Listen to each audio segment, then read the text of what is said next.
অস্ট্রেলিয়ায় বাংলাদেশ দলের একটি বহর পা রেখেছে শনিবার।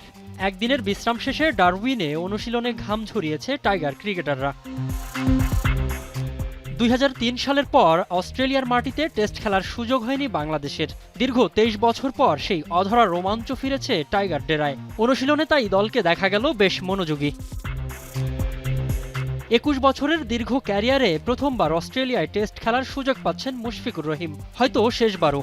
এই সিরিজটা নিশ্চিতভাবে তার জন্য বিশেষ কিছু। আমি ভরসা রাখি হিরন স্মার্ট ওয়াটার পিউরিফায়ারে। বিশেষজ্ঞ ডাক্তার দেখাতে সবার আগে তাসমান পাড়ে পাড়ি জমিয়েছিলেন তাসকিন আহমেদ। অনুশীলনে বেশ চনমনে দেখা গেল তাকেও। ভ্রমণের ক্লান্তি ভুলে কন্ডিশনের সঙ্গে মানিয়ে নেওয়াটাই ছিল প্রথম দিনের মূল লক্ষ্য। অনুশীলনের ফাঁকে নিজেদের প্রস্তুতি নিয়ে কথা বলেন অভিজ্ঞ বাঁহাতি স্পিনার তাইজুল ইসলাম। জার্নিটাও ভালো ছিল বিকজ আমরা আসার সময় একটা ট্রানজিট পাইছিলাম। ট্রানজিটে এনাফ রেস্টের একটা বিষয় ছিল। প্রথম দিনে প্র্যাকটিসটা খুব ভালো হয়েছে, ফ্যাসিলিটিসটা অনেক ভালো। উইকেট থেকে শুরু করে ফিল্ডিং প্র্যাকটিস থেকে শুরু করে রানিং থেকে শুরু করে সব ধরনের অ্যাক্টিভিটিস আমরা করতে পারছি।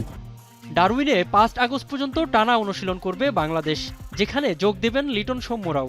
এরপর ক্রিকেট অস্ট্রেলিয়া একাদশের বিপক্ষে ৩ দিনের একটি প্রস্তুতি ম্যাচে মুখোমুখি হবে শান্ত তাইজুলরা। ১৩ আগস্ট ডারউইনে শুরু হবে বহুল প্রতীক্ষিত সিরিজের প্রথম টেস্ট।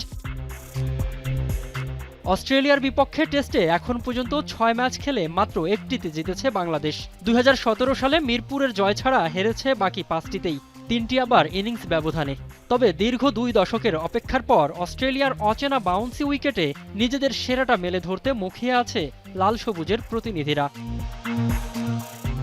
মিনারুল ইসলাম, এখন।